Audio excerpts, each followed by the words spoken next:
Snow fell heavy on the empty streets as Sarah collapsed against the brick wall, her swollen belly the only thing keeping her upright. For 3 days, she had knocked on doors, begged at restaurants, pleaded with strangers. The answer was always the same. No room, no help, no hope. Her baby kicked weakly inside her, as hungry as she was. This was how it would end, she thought, alone in an alley behind Murphy's garage. Then she heard the rumble of a Harley Davidson cutting through the winter silence. Jake Reaper Morrison pulled up, his leather jacket bearing the Hells Angels patch that made decent folks cross the street. He was everything polite society feared: rough hands, cold eyes, a reputation that preceded him like thunder. But when he saw her there, something shifted in his weathered face. Could the most unlikely savior become her greatest blessing? Before we jump back in, tell us where you're tuning in from. And if this story touches you, make sure you're subscribed, because tomorrow I've saved something extra special for you. 3 months ago, Sarah Mitchell had been planning nursery colors in her suburban home, arguing with her husband Marcus about whether sage green or buttercream yellow would be better for their first child. She had run her fingers over fabric samples at the home goods store, imagining her baby's first smile, first steps, first words. The wedding ring on her finger had felt solid then, a promise made real in gold and diamonds. Now that same ring cut into her swollen finger, the only valuable thing she owned besides the life growing inside her. She twisted it absently as she walked the streets of downtown, her belly heavy and low, the baby due any day now. The December wind cut through her thin coat, the one she had grabbed when Marcus threw her belongings onto the porch 3 weeks ago. "I never wanted this," he had said, his face twisted with disgust as he looked at her rounded form. "I never signed up to be a father. Find somewhere else to go." The door had slammed, locks had turned, and 23 years of knowing Marcus Coleman had dissolved into nothing. The first week, she had slept in her car until it was repossessed. The second week, she had tried the shelter, but they were full, had been full for months. The waiting list stretched longer than her pregnancy. Friends from her old life had grown uncomfortable with her desperation, their help drying up as quickly as their patience. Family lived too far away, and pride had kept her from calling them until her phone was disconnected for non-payment.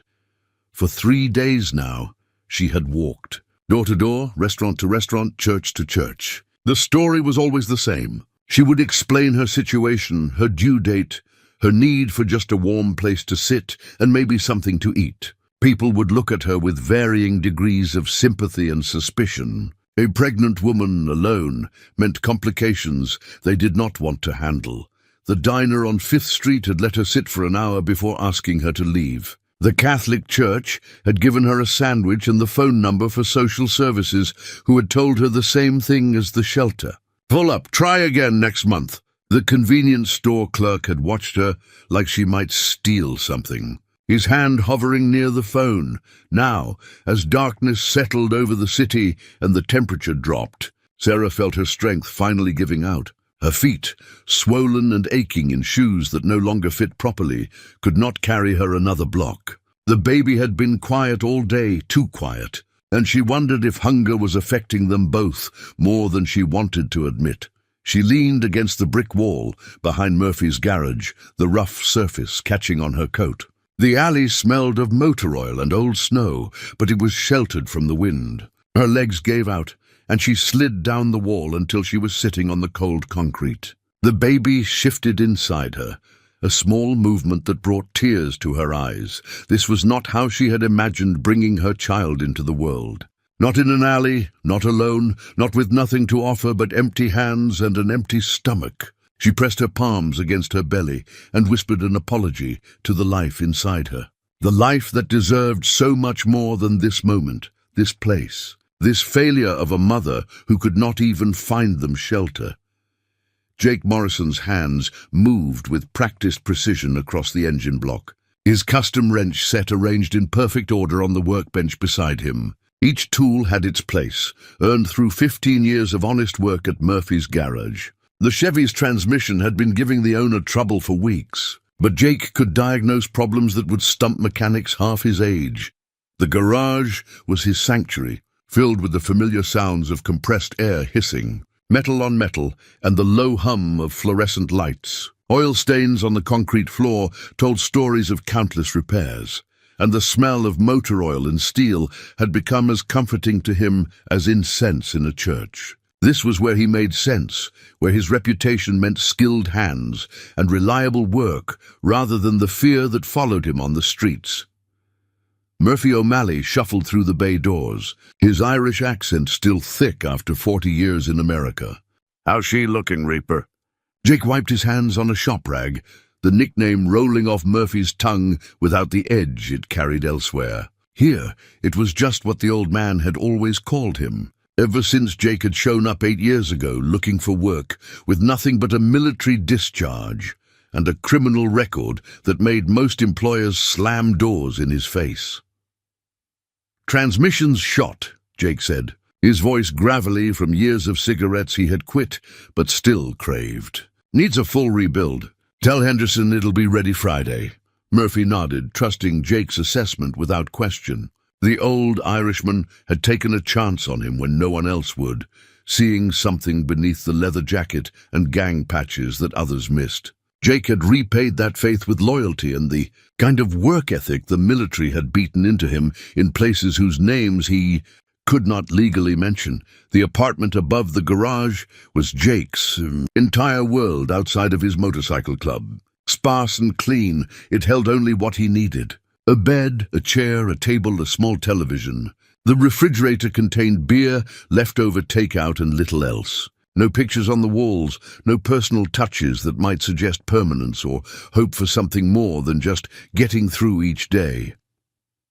His evening ritual never varied. Close the garage at 6, walk upstairs, shower off the day's work, eat something from whatever restaurant had delivered, then fire up the Harley for a ride through the city. The bike was a 1998 Fat Boy, modified with his own hands, its engine tuned to perfection. Riding cleared his head, reminded him why he had survived Afghanistan when so many others had not. The Hells Angels patches on his jacket told a different story than the one Murphy's customers saw. To them, he was Jake the mechanic, reliable and skilled. To the world beyond these walls, he was Reaper, a man whose reputation had been earned through violence and maintained through fear. The contradiction lived inside him like a splinter he could never quite remove. Tonight felt different, though he could not say why. As he locked up the garage and headed for his bike, something in the air seemed charged, expectant. Snow was falling harder now, and the streets were empty except for the occasional car pushing through the growing drifts. He kicked the Harley to life, its rumble echoing off the brick walls of the alley. The sound always made him feel powerful, in control, like the scared kid from Detroit who had joined the army to escape his neighborhood was just a story someone else had told him. The bike pulled away from the garage, its headlight cutting through the snow, carrying him into a night that would change everything he thought he knew about himself. Jake rounded the corner into the alley behind Murphy's garage and saw her immediately. A woman slumped against the brick wall, her dark hair falling across her face, one hand pressed protectively over a belly that was unmistakably pregnant. Even in the dim light from the street lamp, he could see she was in trouble. He killed the engine and swung off the bike, his military training kicking in before his brain could catch up. 8 years in special forces had taught him to assess situations quickly, and this one was bad. The woman was unconscious or close to it, her breathing shallow, her skin pale beneath the falling snow that had begun to collect on her shoulders. "Hey," he said, kneeling beside her. "Hey, can you hear me?" Her eyes fluttered open, unfocused and afraid. When she saw him, saw the patches on his jacket, fear sharpened her gaze. She tried to push herself further back against the wall, but she was too weak to move far. "Don't," she whispered. "Please don't hurt me."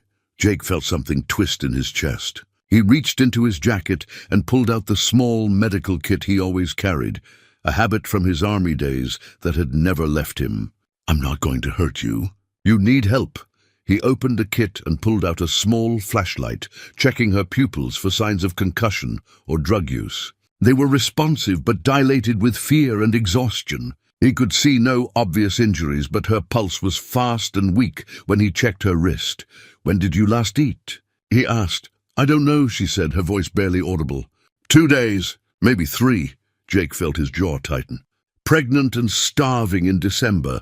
Whatever story had brought her to his alley, it was worse than anything he wanted to imagine. He checked her pulse again, timing it against his watch. Fast but steady. The baby was moving. He could see the small shifts in her belly, which was a good sign. "What's your name?" he asked, keeping his voice gentle. "Sarah."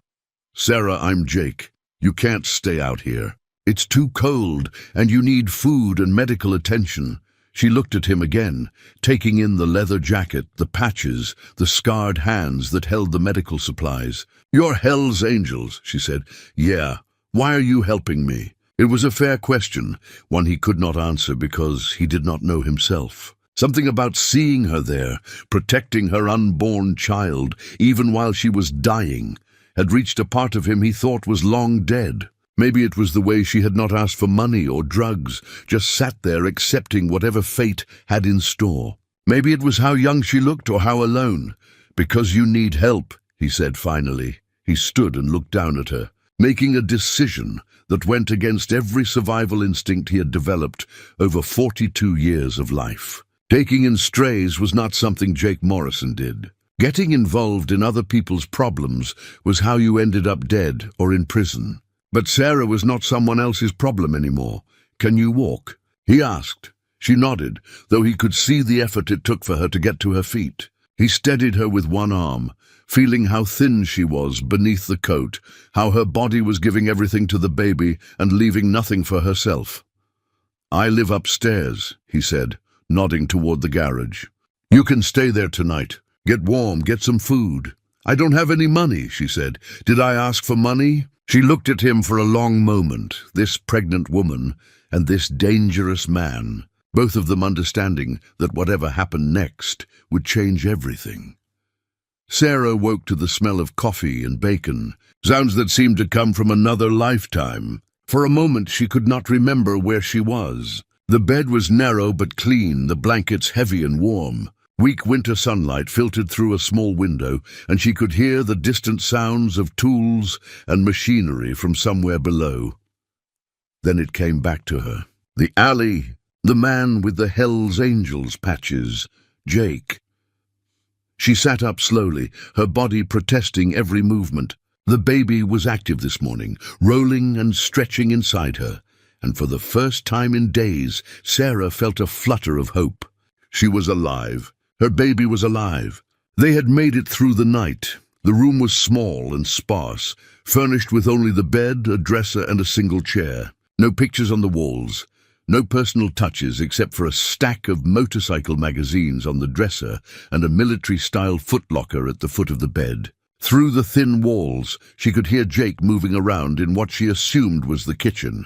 When she stood, her legs felt shaky but stronger than they had in days. The clothes she had been wearing were folded neatly on the chair, cleaned somehow while she slept. In their place, she found an oversized flannel shirt and sweatpants that would fit around her belly.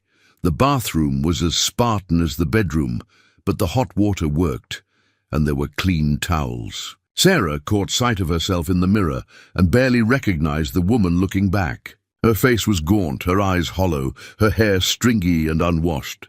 She looked like what she was, a woman who had been living on the streets.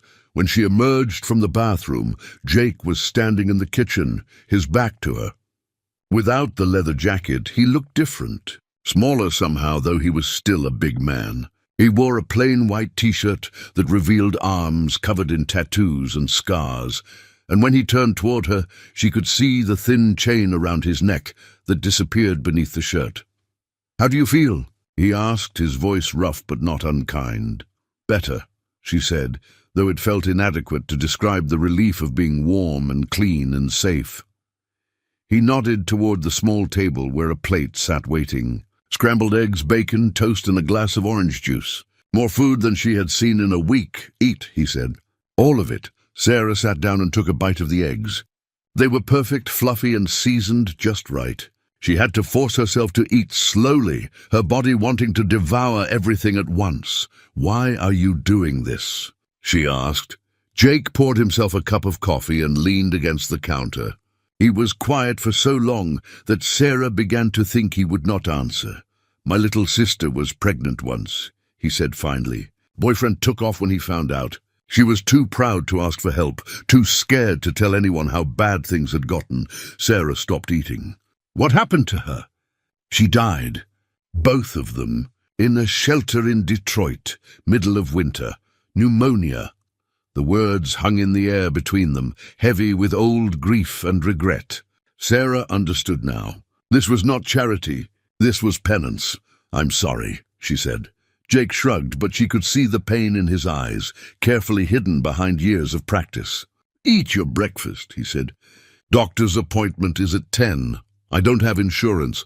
Murphy knows a guy. Don't worry about it." Sarah took another bite, tasting salt from tears she had not realized were falling. For the first time in months, someone was taking care of her. Someone was making sure she and her baby would be safe. The doctor's appointment went better than Sarah had dared to hope. Dr. Martinez, a kind woman in her 50s who worked at a clinic that served the uninsured, examined Sarah thoroughly and declared both mother and baby to be in surprisingly good health, considering the circumstances. "The baby's heartbeat is strong," she told them, the ultrasound wand moving across Sarah's belly. "Due date looks to be about 2 weeks away. You'll need to gain some weight back, but with proper nutrition, there's no reason to expect complications." Jake sat in the corner of the examination room, his presence incongruous among the pastel walls and educational posters about prenatal vitamins. But he listened intently to every word Dr. Martinez said, asking questions about Sarah's diet and what signs to watch for as the delivery approached. Afterward, they stopped at the grocery store. Sarah watched in amazement as Jake filled the cart with fresh fruits and vegetables, whole grain bread, milk, lean proteins, foods she had not been able to afford in months. "You don't have to do all this," she said, as he loaded bags into the back of Murphy's old pickup truck. "Yeah, I do," he said, not looking at her, back at the garage. Sarah offered to help Murphy with the paperwork while Jake worked on cars. The old Irishman was delighted to have someone who could organize his chaotic filing system and answer the phone with more charm than Jake's gruff monosyllables. "That one's been different since you showed up," Murphy told her, nodding toward Jake, who was bent over the engine of a Ford pickup. "Less angry, you know?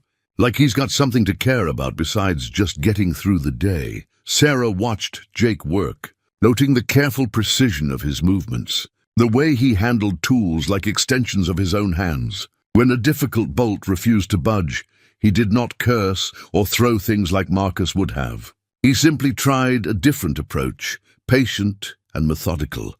Around lunchtime, Jake's wallet fell out of his pocket when he reached for a wrench. Sarah bent to pick it up, and as she handed it back, a photograph slipped out onto the floor. Before Jake could stop her, she saw it, a much younger version of him in military fatigues, standing beside a small, dark-haired woman who looked just like him, and an older woman with kind eyes who had to be their mother. "Is that your sister?" Sarah asked softly. Jake took the photo and tucked it back into his wallet without looking at it. "Yeah, that's Maria and our mom. They looked like they loved you very much." Something flickered across Jake's face, vulnerability he quickly covered. "Maria was 19 when she died. My mom passed 2 years later. Heart attack, but I think it was really from losing Maria." Sarah understood then why he carried their picture, why he had brought her inside that night, why he was taking such careful care of her. He was trying to save the family he had lost, one pregnant woman at a time. "You're a good man." "Jake Morrison," she said. He looked at her then, really looked at her, and she saw something in his eyes she had not expected. Hope. Fragile and tentative, but real. "Don't be so sure about that," he said. But his voice lacked conviction. That evening, as Sarah helped Murphy close up the garage and Jake finished the last repair of the day, she felt something she had not experienced in months. She felt like she belonged somewhere, like she was part of something larger than her own survival. It was a dangerous feeling, she knew. Nothing in her recent experience suggested that good things lasted. But as she watched Jake carefully wash the grease from his hands and Murphy count the day's receipts, she allowed herself to imagine that maybe this time might be different. 2 weeks passed in a rhythm that felt almost normal. Sarah's strength returned with proper food and rest, and she found herself genuinely useful around the garage. She organized Murphy's chaotic office, scheduled appointments, and even learned to order parts from suppliers who seemed charmed by her voice on the phone. Jake watched her carefully, noting how she moved with more confidence each day, how color returned to her cheeks, how the baby seemed to settle into a pattern of active mornings and quiet afternoons. He found himself looking forward to their conversations over dinner, the way she laughed at Murphy's terrible jokes, the questions she asked about the cars he was working on. One evening, as Sarah sat at the kitchen table sorting invoices, Jake emerged from his bedroom carrying something wrapped in tissue paper. He set it on the table in front of her without saying anything. "What's this?" she asked. "Open it." Sarah carefully unwrapped the tissue to reveal a baby blanket, hand-knitted in soft yellow yarn, with intricate patterns of flowers and vines along the edges. It was old but beautifully preserved, the kind of thing that spoke of hours of loving work. "Jake, this is beautiful." "Where did you get it?" "My mom made it," he said quietly. "For Maria's baby. I found it in her things after she died." Sarah's hands trembled as she held the blanket. She understood the magnitude of what he was giving her. This was not just a baby blanket. This was the last connection to the family he had lost, the symbol of hopes and dreams that had died with his sister. "I can't take this," she said. "It's too precious." "It's meant for a baby," Jake said. "Maria would want it used." That night, Sarah felt the baby kick harder than usual, as if responding to the blanket folded carefully on the chair beside her bed. She placed her hand on her belly and whispered to her daughter about the man who was giving them both a chance at life, about the family they were creating in the most unlikely circumstances. When Jake knocked softly on her door, she called for him to come in. He stood in the doorway uncertain. "Can I feel?" he asked, nodding toward her belly. Sarah nodded and took his hand, placing it where the baby was most active. When his daughter kicked against his palm, Jake's face transformed with wonder. "She's strong," he said. "She'll need to be," Sarah replied. They sat in comfortable silence, Jake's hand still resting on her belly, both of them marveling at the miracle of new life. In that moment, they were no longer a desperate woman and a dangerous man who had found each other by chance. They were a family, chosen and claimed by circumstance and love. Sarah was arranging parts catalogues in Murphy's office when she heard the voices outside. Sharp, angry, familiar.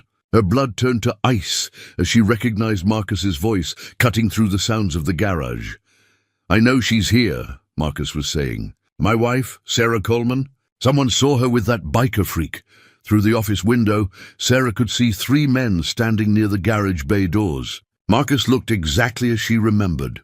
Tall, lean, expensively dressed even in jeans and a winter coat. His 2 companions were unfamiliar, but their posture suggested they were there for more than moral support.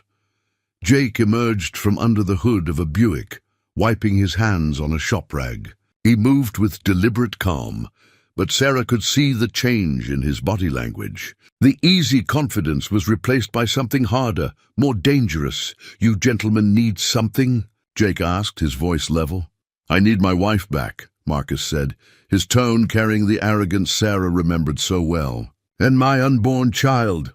"Don't see any wives around here," Jake replied. "Just Sarah, and she's not going anywhere she doesn't want to go." Marcus's face flushed red. "You don't understand who you're dealing with. I'm an attorney. I have connections. I can make your life very difficult." Jake stepped closer, and Sarah saw his right hand drift toward his pocket. She knew instinctively that whatever he kept there was not something Marcus wanted to see. "And you don't understand who you're dealing with," Jake said quietly. "Sarah told me all about you, how you threw her out when she needed you most, how you told her you never wanted to be a father. That's between me and my wife, ex-wife," Sarah said, stepping out of the office. All four men turned to look at her. "I filed the papers last week." Marcus's expression shifted from anger to something uglier. "Look at you," he said with disgust. "Living with some criminal, probably doing God knows what for money. This is what you've become?" Jake's hand closed around the brass knuckles in his pocket, feeling their familiar weight. Violence had been his answer to problems for so long that reaching for it felt like breathing. But Sarah was watching him, and he could see the fear in her eyes. Not fear of Marcus, but fear of what Jake might do. "I've become someone who doesn't need you," Sarah said, her voice stronger than Jake had ever heard it. "Someone who's building a real life with people who actually care about me." "With him?" Marcus laughed harshly. "Do you have any idea what he is? What he's done?"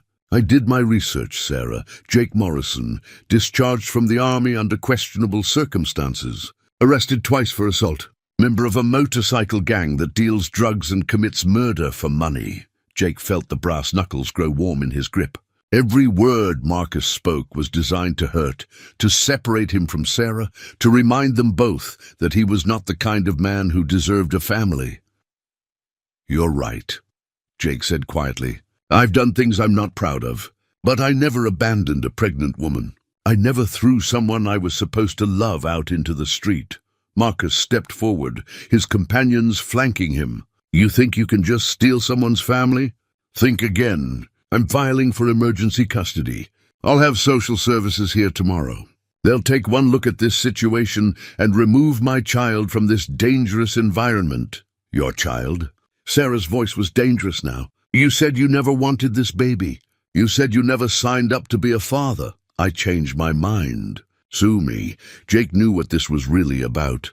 Marcus did not want Sarah or the baby. He wanted to win. He wanted to prove he could take back what he had thrown away, that his power and connections could overcome any obstacle. "Get out," Jake said, his voice carrying a threat that made Marcus's companions step back involuntarily. "Or what?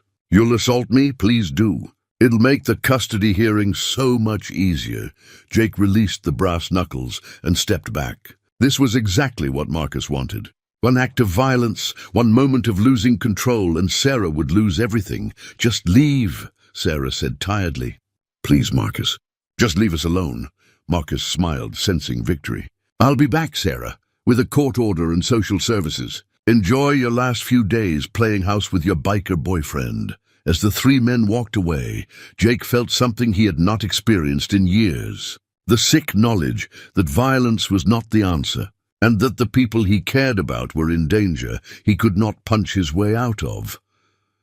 The envelope arrived 3 days later, delivered by a courier who waited while Murphy signed for it with shaking hands.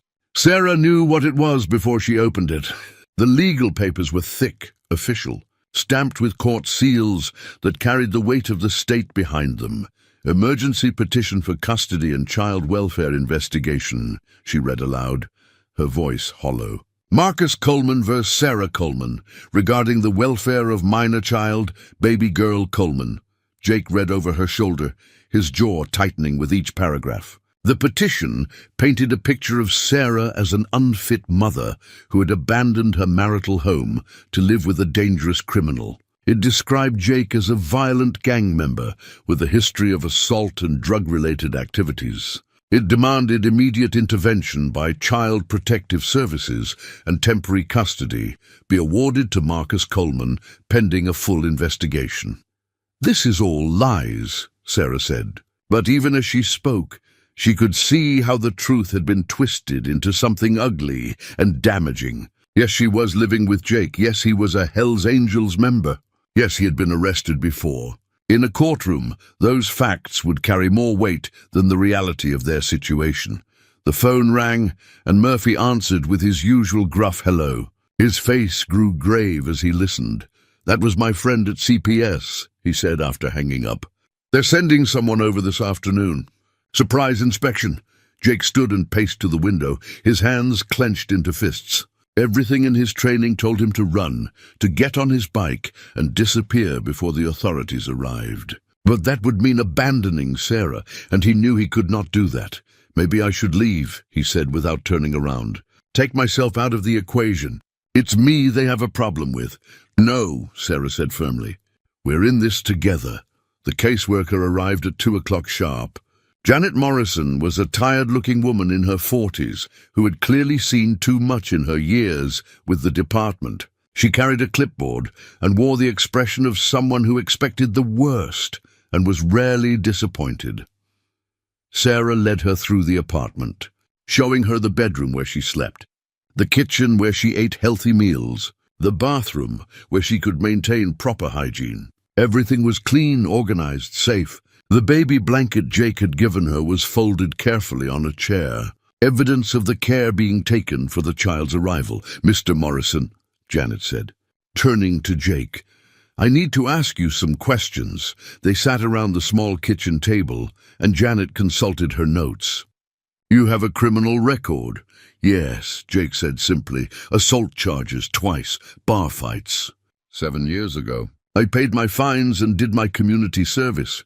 "You're a member of the Hells Angels Motorcycle Club." "Yes. Are you involved in any illegal activities?" Jake met her eyes steadily. "No, I work as a mechanic. I pay my taxes. I follow the law." Janet made notes, her pen scratching across the paper. "Ms. Coleman, how long have you been living here?" 3 weeks. "And your relationship with Mr. Morrison?" Sarah hesitated. What were they exactly? They had never defined it, never discussed what they meant to each other beyond the obvious care and protection Jake provided. "He saved my life," Sarah said finally. "I was homeless, starving, pregnant. He took me in and has cared for me ever since." "Are you romantically involved?" "We're family," Sarah said, the words surprising her with their truth. "Maybe not in the traditional way, but we're family." Janet spent another hour going through their daily routines, examining the medical records Dr. Martinez had provided, checking the refrigerator and cupboards, noting the baby supplies Jake had purchased. She interviewed Murphy, who spoke passionately about Jake's character and work ethic. When she left, she promised her report would be submitted within 48 hours. "What do you think?" Sarah asked after the caseworker had gone. Jake shook his head. "I think we're fighting an uphill battle. On paper, Marcus looks like the better choice. Stable job, clean record, legal husband, ex-husband," Sarah corrected. "Courts don't always see it that way, especially when there's a baby involved." That night Sarah could not sleep. She lay in bed with Jake's mother's blanket pressed against her chest, feeling her daughter move restlessly inside her. Tomorrow, a stranger would decide whether she was fit to be a mother, whether the man who had saved her life was too dangerous to be trusted with a child's welfare. The legal documents sat on the kitchen table like a bomb waiting to explode, threatening to destroy the only family she had ever really known. Murphy O'Malley had lived in the neighborhood for 43 years, and he knew everyone worth knowing. When he put out the word that Jake Morrison needed character references, the response surprised even him. Mrs. Chen from the corner market was the first to arrive at the garage, carrying a handwritten letter in her careful English. "Jake fixed my delivery truck many times," she told Sarah. "Never charged too much. Always honest. Good man." By the end of the week, Murphy's desk was covered with letters. Tony Ricci from the pizza place wrote about how Jake had helped him install a new engine in his delivery van, refusing payment and working late into the night. Father McKenna from St. Bridget's described how Jake had quietly repaired the church van that carried elderly parishioners to services, asking only that Father McKenna not mention it to anyone. "I had no idea," Sarah said, reading through the letters. "You never told me about any of this," Jake shrugged, uncomfortable with the attention. "Wasn't worth mentioning. People need help sometimes." The letter that meant the most came from Rosa Martinez, who ran the homeless shelter downtown. Her English was halting, but her message was clear. Jake had been quietly donating money to the shelter for 3 years, enough to feed a dozen people each month. He had also volunteered his mechanical skills, keeping their old van running when they could not afford repairs. "He never give his name," Rosa had written. "Just leave money in envelope, fix what is broken, go away. But I see his motorcycle. I know it's him." Dr. Martinez provided medical documentation showing Sarah's excellent health and the baby's normal development. She wrote a detailed letter explaining how Jake's care had likely saved both their lives, how his attention to Sarah's nutrition and medical needs demonstrated a level of responsibility that many biological fathers never achieved. The most surprising support came from an unexpected source. Detective Ray Murphy, no relation to garage owner Murphy, had arrested Jake 7 years earlier during one of those bar fights. His letter was brief but powerful. Jake Morrison took responsibility for his actions, paid his debt to society, and has stayed out of trouble since. In my experience, that puts him ahead of 90% of the men who come through my precinct. If he's taken on the responsibility of caring for a pregnant woman, I believe he will see it through. Even some of Jake's Hell's Angels brothers contributed, though their letters required careful editing. Big Mike wrote about Jake's loyalty and integrity within the club, his refusal to participate in illegal activities, his reputation as someone who could be trusted completely. Chains described how Jake had talked him out of a revenge beating that would have landed them both in prison, showing wisdom and maturity that had saved lives. The hardest letter to read came from James Wheeler, who had served under Jake in Afghanistan. His account of Jake's heroism during an ambush that had saved 8 soldiers brought tears to Sarah's eyes. Sergeant Morrison was the kind of leader who brought his men home, Wheeler wrote. If he has committed to protecting this woman and her child, they are safer than they would be with a team of bodyguards. Sarah's own contribution was a detailed account of the past month, describing Jake's gentle care during her recovery, his patience in teaching her about car maintenance, his excitement when feeling the baby kick. She wrote about finding him reading parenting books he had bought in secret, about how he had baby-proofed the apartment without being asked, about the way he talked to her unborn daughter each night. Murphy gathered all the letters into a thick folder and delivered them personally to Janet Morrison at Child Protective Services. That young man has been part of this community for 8 years, he told her. Maybe he looks different from what you're used to, but character isn't about appearance. It's about actions, and Jake's actions speak for themselves.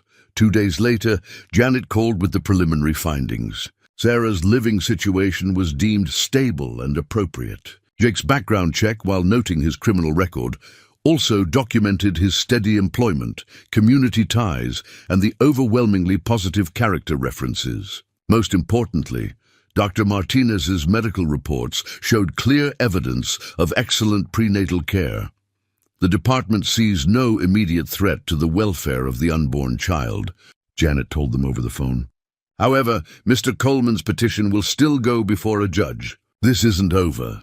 Jake hung up the phone and looked at Sarah, something like hope flickering in his eyes for the first time since Marcus had appeared. Maybe, just maybe, they had a fighting chance. Dr. Martinez moved the ultrasound wand across Sarah's belly with practiced ease, pausing occasionally to take measurements and check angles. The monitor showed a grainy black and white image that gradually resolved into the unmistakable profile of a baby girl. There's her face, Dr. Martinez said, pointing to the screen. And look, she's sucking her thumb. Sarah felt tears spring to her eyes as she watched her daughter's tiny movements. The baby was real, fully formed, ready to enter the world in just days. But it was Jake's reaction that took her breath away. He stood frozen beside the examination table, his scarred hands gripped tight at his sides, staring at the screen with an expression of pure wonder. When the baby shifted, and they could see her tiny hand opening and closing, Jake made a sound that was half laugh, half sob. "She's perfect," he whispered. Dr. Martinez printed several copies of the ultrasound photo, handing one to Sarah and offering another to Jake. He took it with hands that trembled slightly, holding it like it was made of spun glass. In the truck afterward, Jake studied the photo while Sarah buckled her seatbelt. The black and white image showed their daughter's profile, her nose, her lips, the curve of her forehead. "I want to be there," Jake said suddenly. "When she's born, I want to be in the room." Sarah looked at him, seeing the vulnerability he was trying so hard to hide. "Are you sure?" It's going to be messy and scary, and I've seen worse, Jake said, but his voice was gentle. I want to be the first person she sees. I want her to know from the very beginning that she's safe. That evening, Jake sat at the kitchen table with the ultrasound photo propped against the salt shaker, reading one of the parenting books he had bought. Sarah watched him from the doorway, noting how he took careful notes in the margins, how he flagged pages about newborn care and infant development. What if I'm not good enough? He asked without looking up from the book. Sarah sat down across from him. Good enough for what? For her, for you. What if I can't protect her the way she needs to be protected? What if my past catches up with us? What if the other kids at school are afraid of her because of who I am? Sarah reached across the table and covered his hand with hers. Do you remember what you told me the night you found me in that alley? Jake shook his head. You said, because you need help. That's who you are. Jake, you're the person who helps when others won't. You're the person who gives strangers a place to sleep and makes sure pregnant women eat enough vegetables and reads parenting books at midnight because you want to do everything right. But what if it's not enough? What if Marcus is right? What if she would be better off with someone who doesn't have my history? Sarah felt her own fears rising to match his. She had been pushing them down for weeks, focusing on the day-to-day reality of building a life with Jake. But they were there. What if the court decided she was an unfit mother? What if they took her daughter away? What if loving Jake meant losing everything? I don't know, she admitted. I'm scared too. Scared that I'm not strong enough to be a good mother. Scared that I'm asking too much of you. Scared that Marcus will find a way to take her from us. Jake stood and walked to the window, looking out at the darkening street. My father left when I was 12, he said. Just walked out one day and never came back. My mom worked 3 jobs trying to keep us together, but it was never enough. Maria and I basically raised ourselves. He turned back to Sarah. I swore I would never be like him, never abandon someone who needed me. But what if I don't know how to be anything else? What if I'm just fooling myself thinking I can be a father? Sarah struggled to her feet and went to him, placing her hands on his chest where she could feel his heart beating fast with anxiety. You already are a father, she said firmly. You've been taking care of us for a month. You baby-proofed the apartment. You bought a car seat. You talk to her every night. Biology doesn't make someone a father, Jake. Choice does. And you've already chosen us. Jake looked down at the ultrasound photo in his hand, at the tiny face that would soon be looking back at him, depending on him for everything. I choose you too, he said quietly. Both of you. Whatever happens, I choose you. The first threatening letter arrived on a Tuesday morning, slipped under the garage door sometime during the night. Murphy found it when he opened up. A plain white envelope with no return address and Sarah's name written in block letters. You don't belong here, it read. Leave now or face the consequences. Jake examined the paper, noting the cheap stationery, the careful anonymity of the printed letters. Marcus, he said with certainty. You can't prove that, Sarah said, but her hands shook as she held the letter. Don't need to prove it. I know. More letters followed over the next week. Some were addressed to Sarah, others to Jake, all carrying the same message. They were not wanted, they were being watched, they should leave before something bad happened.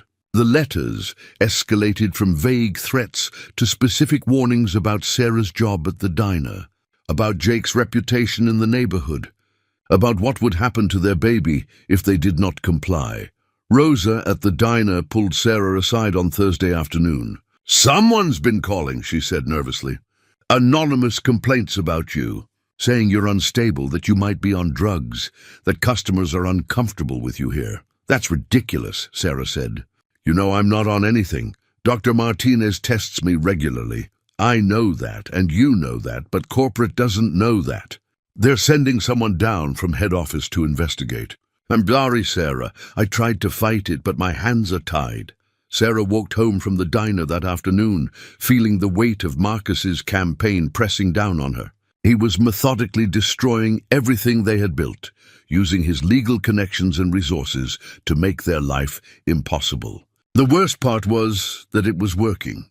Doubt crept in with each letter, each phone call, each complaint. Maybe she was being selfish. Maybe her daughter would be better off with Marcus after all. Jake was waiting for her at the garage, and one look at her face told him what had happened. "They're going to fire me," she said simply. Jake's jaw tightened, and Sarah could see him fighting the urge to solve this problem the way he had solved problems in his old life. Violence would feel good in the moment, she knew, but it would also hand Marcus exactly what he needed to win. "We'll figure something else out," Jake said. "Murphy can use more help here. We don't need the diner." But they both knew it was more than just the job. It was the systematic erosion of their credibility, their standing in the community, their ability to provide a stable home for a child. Marcus was playing a long game, and he had resources they could not match. That evening, 3 of Jake's Hells Angels brothers showed up at the garage. Big Mike, Chains, and Axel stood in the bay looking uncomfortable in the civilian setting, their leather jackets and patches incongruous among the oil changes and tire repairs. "We heard you got trouble," Big Mike said without preamble. Jake nodded. "Nothing I can't handle."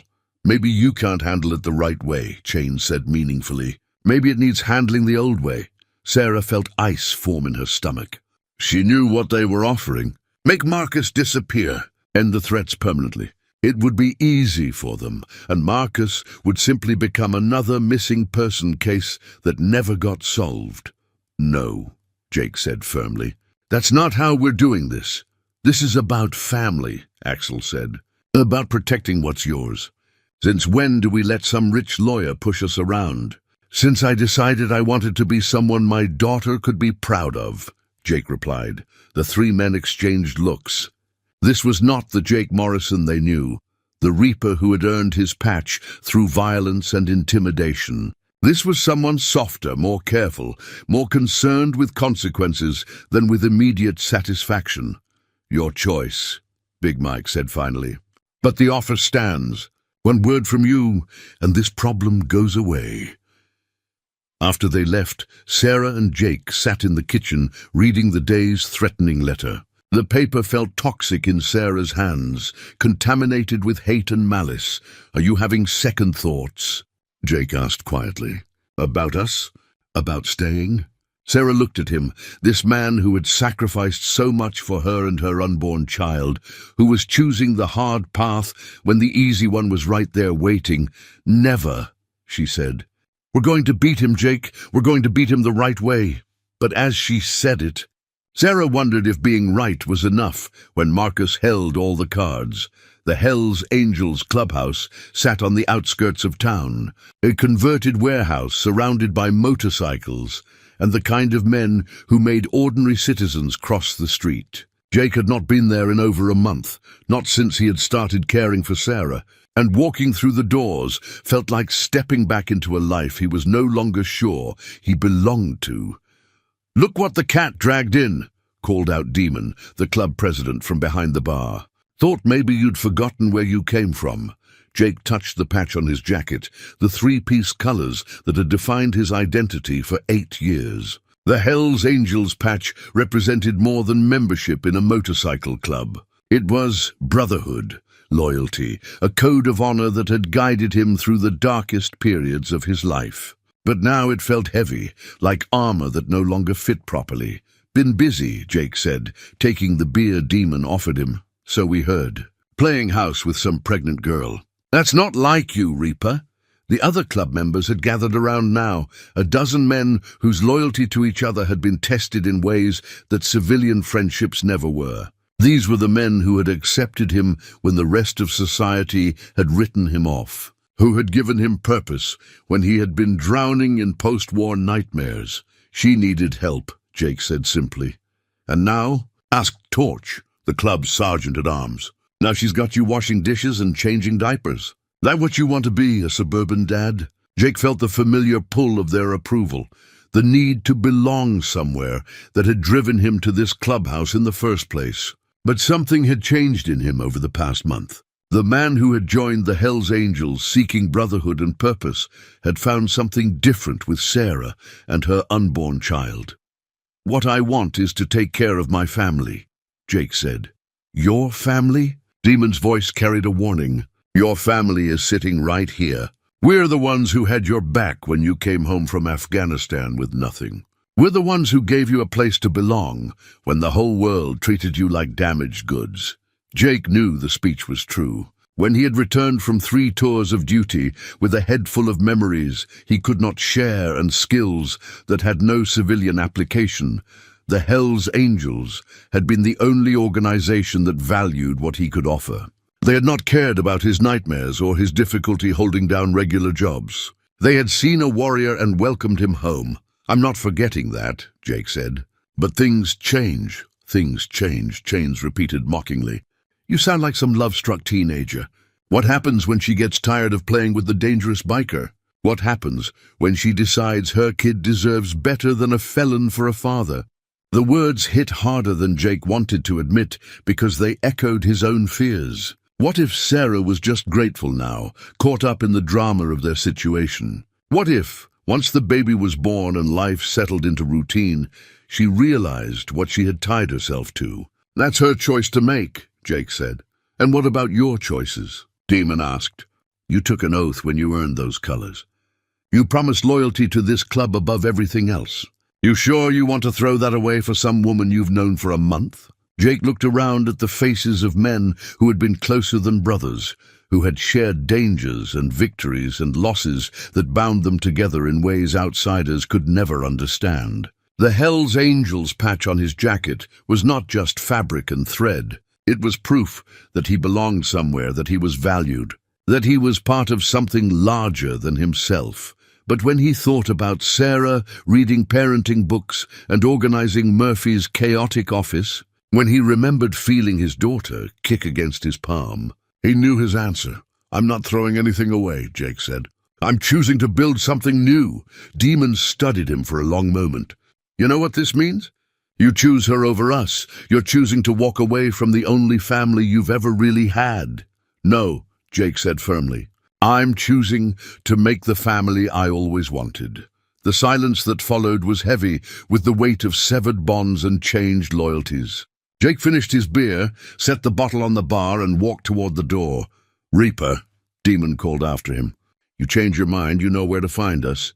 But if you walk out that door now, don't expect to just walk back in later. Jake paused at the threshold, his hand on the door handle. The Hells Angels patch burning like a brand on his back.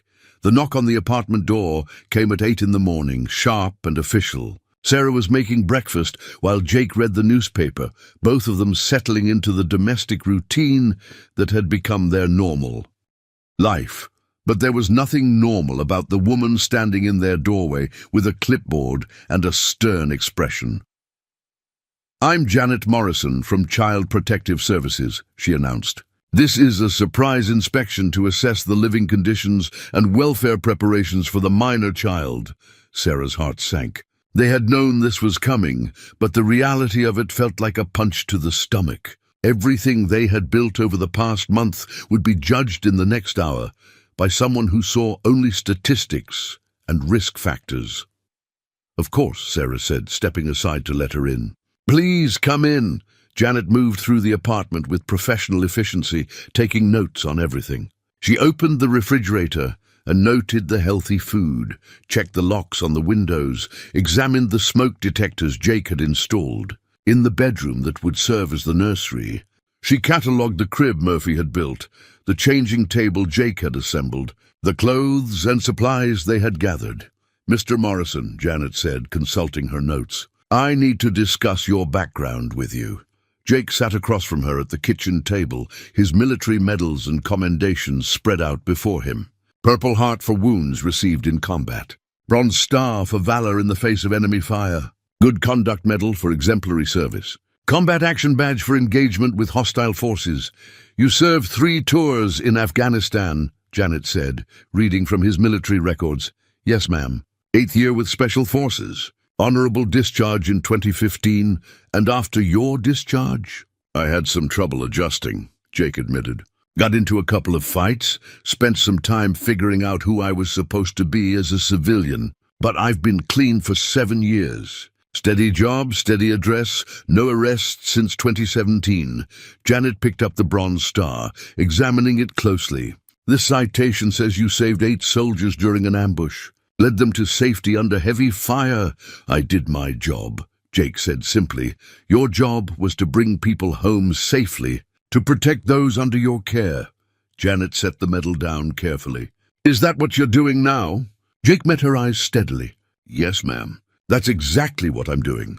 Janet spent another hour going through their daily routines, examining Sarah's medical records, checking the baby supplies. She interviewed Murphy, who spoke passionately about Jake's character and dedication. She called Dr. Martinez, who provided detailed information about Sarah's excellent health and the quality of prenatal care she had received. Ms. Coleman, Janet said finally, I need you to be honest with me. Are you afraid of Mr. Morrison? Has he ever threatened you or made you feel unsafe? Sarah looked at Jake, this man who had saved her life and asked for nothing in return, who read parenting books and baby-proofed their apartment and talked to her unborn daughter every night. The only time I've ever felt unsafe around Jake was when I thought he might leave, Sarah said. He's the gentlest man I've ever known. He's the best father my daughter could ask for. Janet made a final note and closed her file. Mr. Morrison, your military record speaks to your character under pressure. The community support you've both received is unprecedented in my experience. Dr. Martinez's medical reports show excellent prenatal care. The living conditions here are clean, safe, and appropriate for a newborn. Sarah held her breath. Afraid to hope, however, Janet continued. Mr. Coleman's petition raises legitimate concerns about stability and long-term planning. This case will ultimately be decided by a judge who will weigh all these factors. She stood and gathered her papers. For what it's worth, I've seen a lot of bad situations in my career. This isn't one of them. Whatever brought you two together, you've created something good here. After Janet left, Sarah collapsed into Jake's arms, overwhelmed by relief and lingering fear. They had passed this test, but bigger challenges lay ahead. Jake held her close, his own emotions churning. The medals on the table reminded him of who he had been, what he had accomplished when everything was on the line. He had brought soldiers home from Afghanistan under impossible circumstances. Surely he could bring his own family safely through this legal battle. We're going to make it, he whispered into Sarah's hair. We're going to win this. But even as he said it, Jake knew that some battles could not be won through courage and determination alone. Some enemies could not be defeated with honor and strength. Some wars were fought in courtrooms with weapons he did not know how to use. Murphy emerged from his workshop, wiping sawdust from his hands, his face glowing with the satisfaction of work well done. Behind him, covered with an old sheet, sat something that had consumed his evenings for the past 3 weeks. Sarah, Jake, he called. Come here. I've got something for you. Sarah waddled over, her belly now so large that she had to turn sideways to fit through the workshop door. Jake followed, curious about what the old Irishman had been hiding in his sacred workspace, where even Murphy's own wife had been forbidden to enter. Now, I know you two have been collecting baby things, Murphy said, his voice uncharacteristically formal. But every child needs something special, something made with love. He pulled away the sheet with a flourish, revealing a hand-carved wooden crib that took Sarah's breath away. The wood was honey-colored oak, sanded smooth as silk, with intricate Celtic knots carved into the headboard and delicate shamrocks decorating the sides. Every joint was perfect, every detail lovingly crafted. Murphy, Sarah breathed, tears springing to her eyes. It's beautiful. Took me 26 years to make this, Murphy said gruffly. Started it when my Margaret and I were trying for children of our own. Never had any, as you know. Been sitting in pieces all this time, waiting for the right baby. Jake ran his hands over the smooth wood, marveling at the craftsmanship. This was not just furniture. This was a masterpiece, a labor of love that represented decades of hope and patience. We can't accept this, Jake said quietly. It's too much. You can and you will, Murphy said firmly. That little girl is going to need to know she's wanted, that she belongs somewhere. This crib says she's part of this family, part of this community. No court in the world can argue with that. Word of Murphy's gift spread quickly through the neighborhood, and by evening, the garage was filled with women carrying casseroles, baby clothes and homemade blankets. Rosa from the diner brought a high chair her own children had outgrown. Mrs. Chen contributed a bassinet and enough baby formula to last 6 months. Even Father McKenna stopped by with a blessing and a promise to baptize the baby whenever they were ready. "I've never seen anything like this," said Mrs. Patterson, who had lived on the block for 30 years. "You two have brought this neighborhood together in a way I haven't seen since the old days."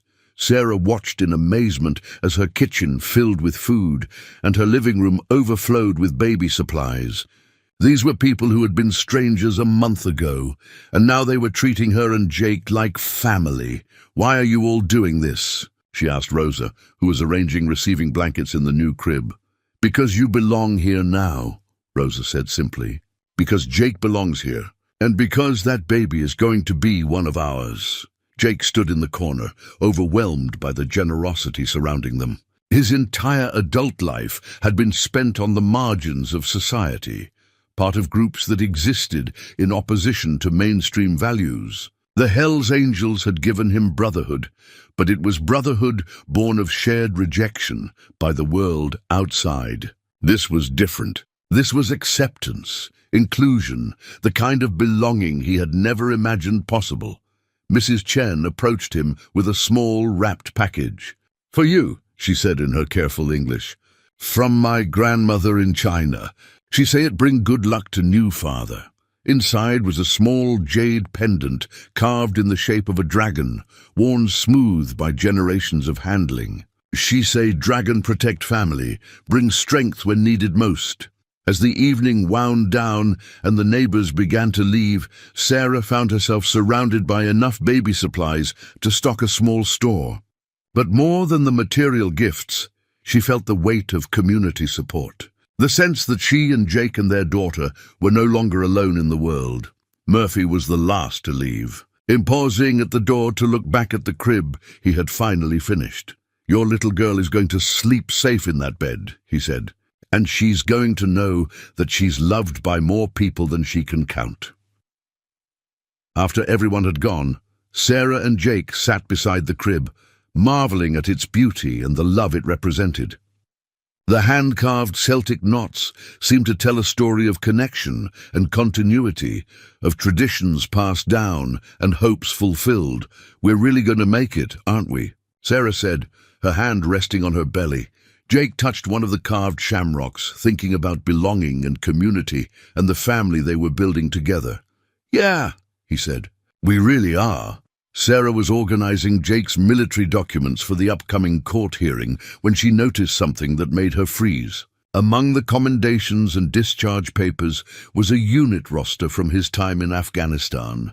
And there, halfway down the list of soldiers under his command, was a name that stopped her heart. Staff Sergeant Thomas Mitchell, her father. "Jake," she called, her voice shaking. "Jake, come here now." He emerged from the kitchen, dish towel in hand, and saw her pale face. "What's wrong?" "This roster, from your unit in Afghanistan." "Thomas Mitchell, that's my father." Jake went still, the dish towel falling from his hands. He'd known something felt familiar about Sarah from the beginning. Something about her eyes, her stubborn chin, the way she carried herself even when she was broken down. Now it all made sense. "Tom Mitchell was your dad." Jake's voice was barely a whisper. "You knew him." Jake sat down heavily in the chair across from her, his hands trembling as he took the roster. "He was my friend. My best friend over there. He saved my life." Sarah stared at him, trying to process what this meant. All this time, all these weeks of building something together, and they had been connected long before they ever met. "Tell me," she said simply. Jake closed his eyes, and for a moment he was back in the mountains of Afghanistan. 28 years old, and carrying the weight of 12 soldiers' lives on his shoulders. "It was our second tour," he began. "June 2014. We were running a reconnaissance mission in the Korangal Valley when we walked into an ambush. Taliban fighters had us pinned down in a canyon with no way out. We were taking heavy fire from 3 sides. Sarah listened, her heart pounding, as Jake described the firefight that had claimed 6 American lives and nearly ended his own. I took shrapnel in my leg and couldn't move. The rest of the squad was scattered, some wounded, all of us cut off from each other. Your dad was the only one who could have made it out clean. He was behind good cover, had a clear route to safety. Jake's voice broke slightly. But he came for me instead. Crawled through 50 yards of open ground under machine gun fire to reach me. Got me behind cover, patched me up, then laid down covering fire while I called in air support. What happened? Sniper got him while he was protecting me. Single shot to the head. He died instantly. Jake's hands were shaking now. The helicopter came 5 minutes later.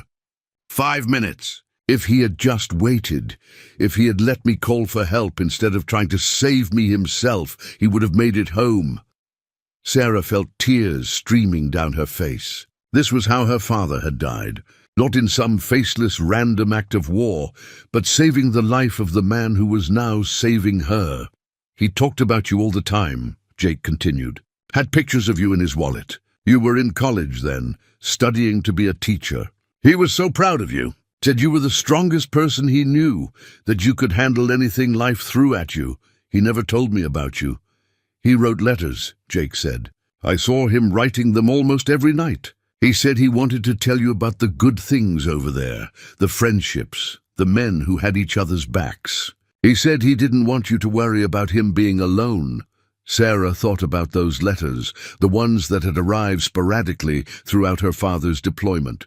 He had written about the beautiful mountains, the courage of his fellow soldiers, the bond between men who depended on each other for survival. He had never mentioned the danger, never described the fear, never told her how close he came to not making it home. There's something else, Jake said quietly. He went to his bedroom and returned with a small metal box. Inside were his father's dog tags, a bronze star, and a letter addressed to Sarah Mitchell in her father's familiar handwriting. He gave this to me the day before he died, Jake said. Made me promise that if anything happened to him, I would find you and give it to you personally. I've been carrying it for 10 years, never knowing how to find you, never having the courage to look. Sarah took the letter with trembling hands. Her name was written in her father's careful script, the envelope sealed and yellowed with age. This is why, she whispered, understanding flooding through her. This is why you helped me that night. You've been looking for me. I didn't know it was you, Jake said. But maybe some part of me recognized something. Maybe Tom was still looking out for both of us. Sarah held the letter against her chest, feeling the weight of destiny and connection and love that transcended death. Her father had brought them together across time and tragedy, had somehow arranged for his daughter to be saved by the man whose life he had given his own to protect. Marcus Coleman sat in his law office at 2 a.m, surrounded by empty coffee cups and crumpled papers. The custody hearing was scheduled for next week, and everything was falling apart. The character references for Jake were overwhelming. The CPS report was favorable. Even his own private investigator had found nothing actionable in Jake's recent behavior. Desperate times called for desperate measures. Marcus opened his laptop and began typing, creating what would become the most damaging piece of evidence in the custody case. The document purported to be a police report from 3 weeks ago, describing a domestic violence incident at Murphy's garage.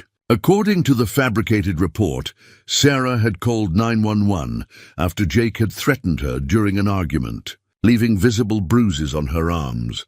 He backdated the document, added fake badge numbers and case references, even included a photo he had manipulated to show Sarah with bruises that had never existed. The forged police report looked official, complete with department letterhead and signatures that would fool anyone who did not know where to look. Next came the affidavits. Marcus created statements from 3 fictitious witnesses who claimed to have seen Jake behaving violently toward Sarah, a neighbor who reported hearing screaming from the apartment, a customer at the garage who saw Jake grab Sarah's arm roughly, a doctor who supposedly treated Sarah for injuries she never received, the Final piece was a falsified medical record showing that Sarah had been treated at the emergency room for injuries consistent with domestic abuse. Marcus had enough connections in the medical community to know what such a report should look like, how the language should read, what details would make it believable. By dawn, Marcus had constructed an elaborate fiction that painted Jake as a violent predator who had been systematically abusing Sarah. The forged documents would be submitted to the court as evidence of Jake's unfitness as a guardian, proof that Sarah was living in an unsafe environment. But Marcus's desperation went beyond paperwork.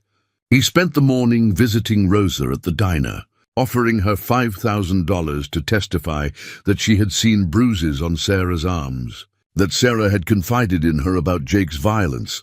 "You're crazy," Rosa told him, backing away from the money he had laid on the counter. "Jake Morrison has never laid a hand on that girl except to help her.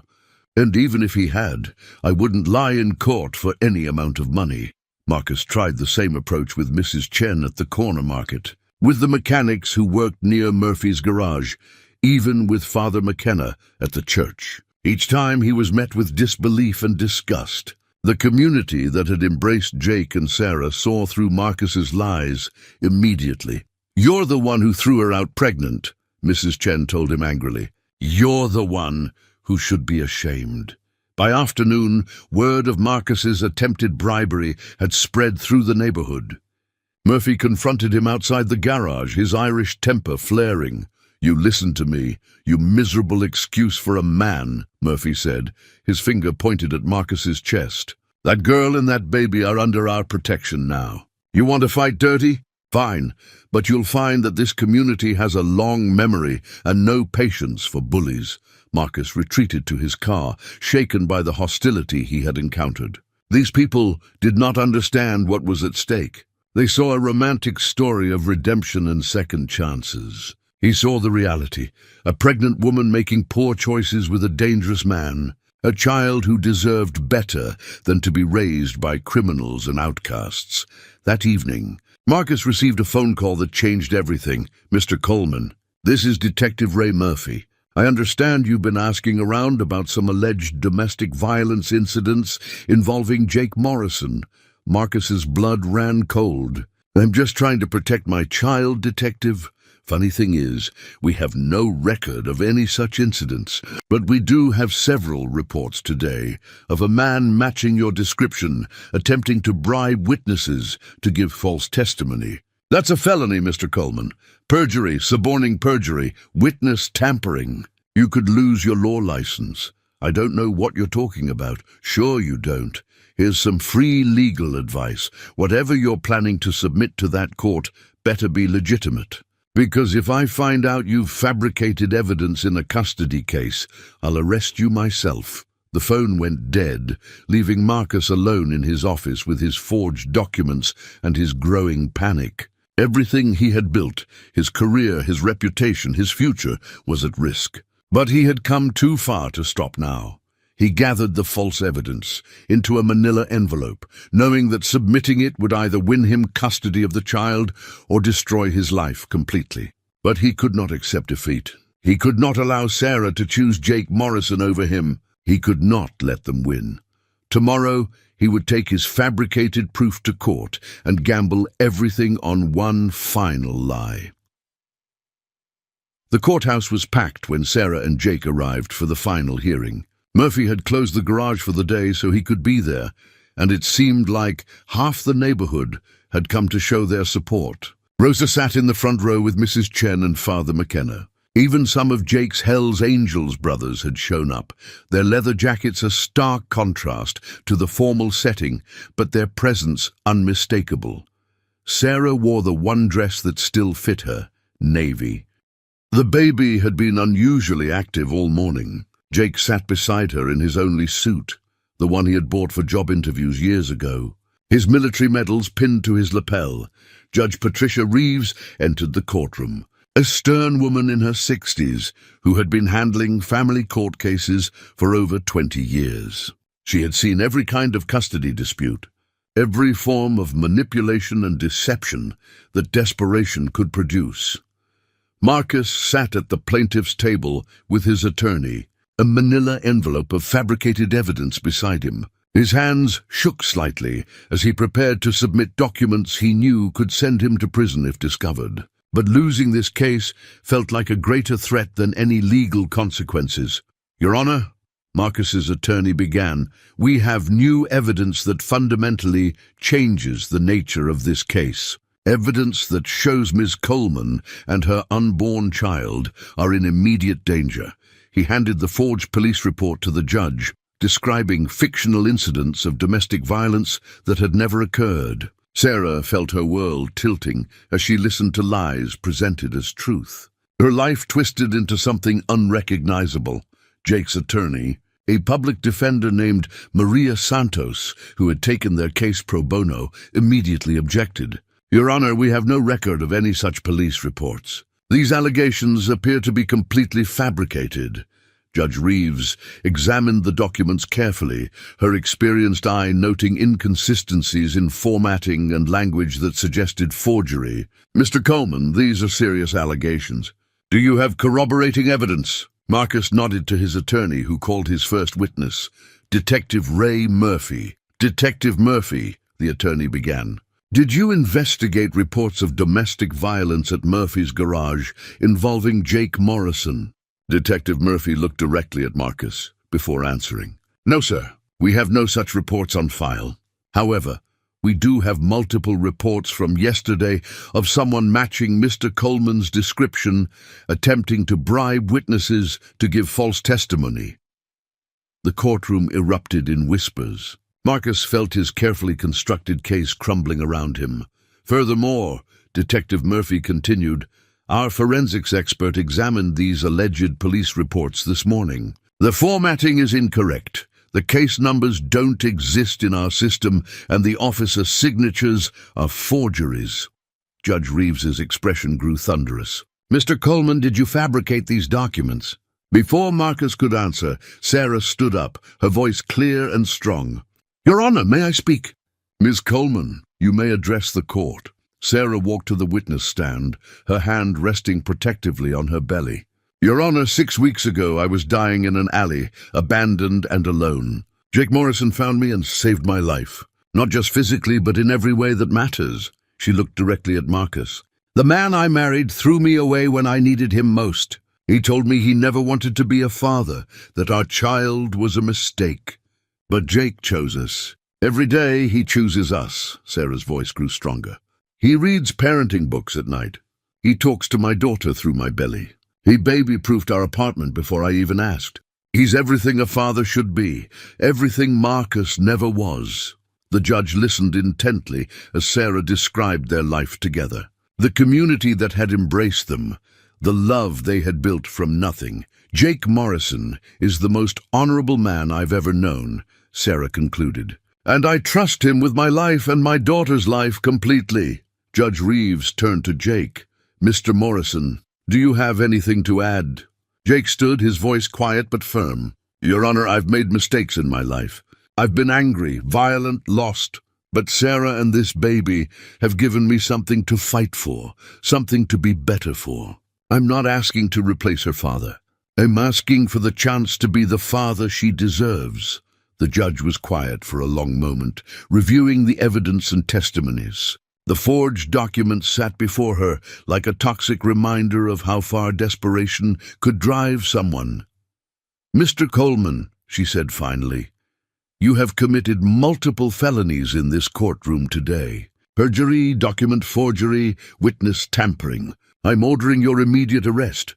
Court officers moved toward Marcus as his attorney frantically tried to distance himself from the fabricated evidence. "As for the custody matter," Judge Reeves continued, "based on the evidence presented, including the extensive community support, medical records showing excellent prenatal care, and the clear commitment demonstrated by Mr. Morrison, I'm granting him legal standing as presumptive father. Miss Coleman retains full custody, and I see no reason to interfere with what appears to be a stable, loving home environment." The courtroom erupted in cheers as Sarah collapsed into Jake's arms, overwhelmed with relief and joy. Murphy wiped tears from his eyes, while Rosa and Mrs. Chen hugged each other. 3 months later, Sarah gave birth to Emma Rose Morrison in the same hospital where Dr. Martinez had first examined her. Jake was at her side, holding her hand through every contraction. His face filled with wonder when their daughter entered the world. Emma had Sarah's dark hair and Jake's determined chin. And when she opened her eyes for the first time, she looked directly at Jake, as if recognizing the voice that had spoken to her every night for months. The wedding ceremony took place in Murphy's garage, officiated by Father McKenna and attended by everyone who had helped them build their unconventional family. Sarah wore a simple white dress, Jake wore his best suit with his military medals, and Emma slept peacefully in the hand-carved crib that served as their altar. As they exchanged rings, simple gold bands that represented new beginnings rather than broken promises. Jake thought about Tom Mitchell and the debt of love that had brought them together. Sarah thought about the journey from that alley to this moment. From desperation to hope to joy, Emma stirred in her crib, and both her parents reached for her simultaneously, their hands touching as they lifted their daughter together. Outside, Jake's Harley sat next to Sarah's practical sedan, symbols of the different worlds they had bridged to create something entirely new. They were a family forged in adversity, strengthened by community, and bound by love that had overcome every obstacle. And in the years to come, when Emma asked about how her parents met, they would tell her about angels who sometimes wore leather jackets and rode motorcycles, and how love could be found in the most unexpected places.